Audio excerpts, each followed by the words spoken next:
주님께서 여러분과 함께 또한 사제의 영과 함께 마테오가 전한 거룩한 복음입니다. 주님 영광 받으소서. 박사들이 돌아간 뒤 꿈에 주님의 천사가 요셉에게 나타나 말하였다.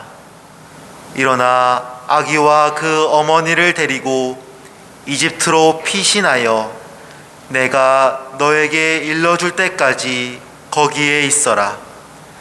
헤로데가 아기를 찾아 없애버리려고 한다. 요셉은 일어나 밤에 아기와 그 어머니를 데리고 이집트로 가서 헤로데가 죽을 때까지 거기에 있었다. 주님께서 예언자를 통하여 내가 내 아들을 이집트에서 불러내었다 하신 말씀이 이루어지려고 그리 된 것이다. 그때에 헤로데는 박사들에게 속은 것을 알고 크게 화를 내었다. 그리고 사람들을 보내어 박사들에게서 정확히 알아낸 시간을 기준으로 베들레헴과 그 온 일대에 사는 2살 이하의 사내 아이들을 모조리 죽여버렸다. 그리하여 예레미야 예언자를 통하여 하신 말씀이 이루어졌다. 라마에서 소리가 들린다. 울음소리와 애끓는 통곡소리. 라헬이 자식들을 잃고 운다.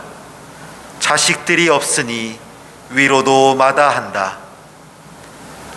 주님의 말씀입니다.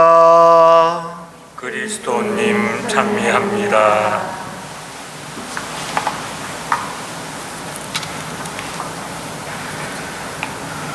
오늘 복음은 헤로데가 예수님을 잡기 위해 베들레헴과 그 일대에 사는 2살 이하의 사내 아이들을 모두 없앤 이야기를 전하고 있습니다. 삶에서 다가오는 불합리하기 그지없는 불행 앞에서 사람은 고통받습니다. 이스라엘의 사내 아이들도 그러했지요. 헤로데가 왕권을 지키기 위해 저지른 학살은 평범한 가정을 수도 없이 파괴했습니다. 그러한 불행이 닥쳐올 때 사람은 하느님을 자주 원망하고는 합니다.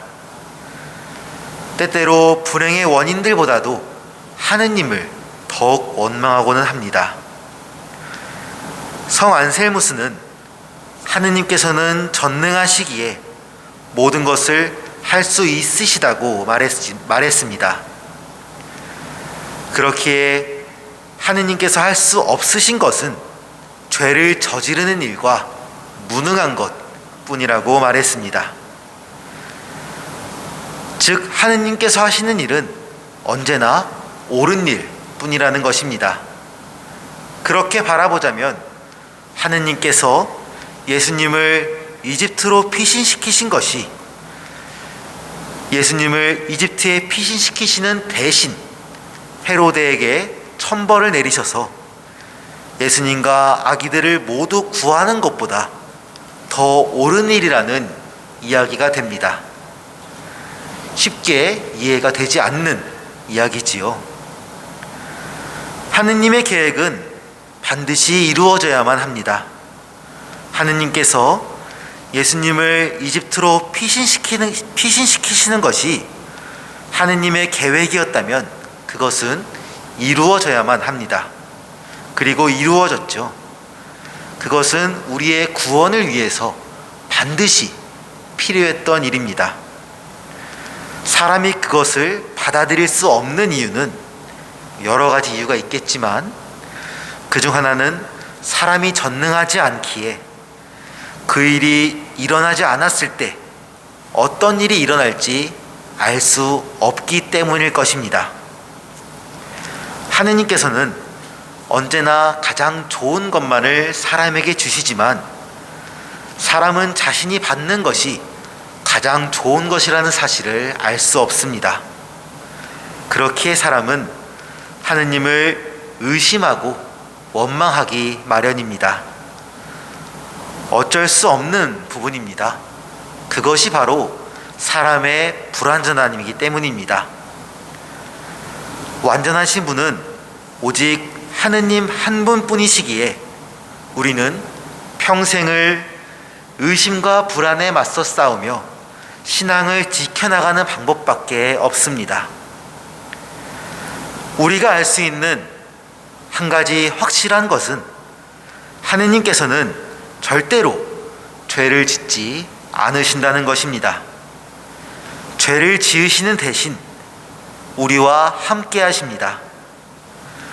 우리가 가장 고통스러워하는 순간에 멀리서 우리를 바라보시며 필요한 희생이었다고 관망하시는 것이 아니라 오히려 우리와 함께 하시며 고통의 순간에 우리 곁에서 우리 안에서 함께 보시고 들으시고 느끼시는 분이십니다. 우리가 알 수 있는 확실한 것은 하느님께서는 사람을 사랑하시고 사랑과 함께 하시고 사람의 구원을 위하여 당신 외아들을 내주시는 분이시라는 것입니다. 사람은 누구나 어려운 시기를 겪기 마련이고 그때 하느님을 원망할 수 있습니다. 저도 신학교 시절에 축구를 하다가 양쪽 다리 전방 십자인대가 다 끊어졌습니다. 그래서 그 후로 이제 몇 년째 제대로 뛰지도 못하고 무릎도 5분 이상 꿇을 수가 없게 되었습니다. 서푼시 때 무릎 꿇고 있는데 아주 아파 죽겠더라고요. 이제 처음 십자인대가 끊었을 때에는 참 하느님이 원망스럽기도 했습니다.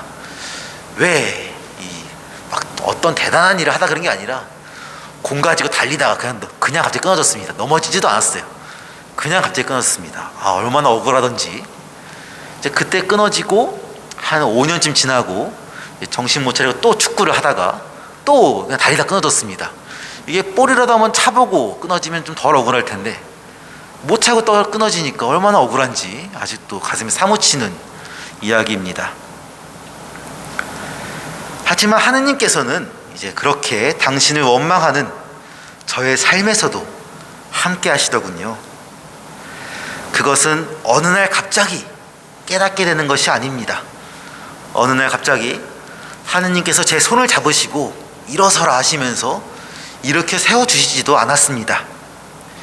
그저 살아가면서 저 자신의 삶에서 하느님을 찾으려고 조금씩 살다 보니 그 시간 저와 함께 하시던 하느님의 사랑을 아주 조금이나마 깨닫게 되는 것이죠.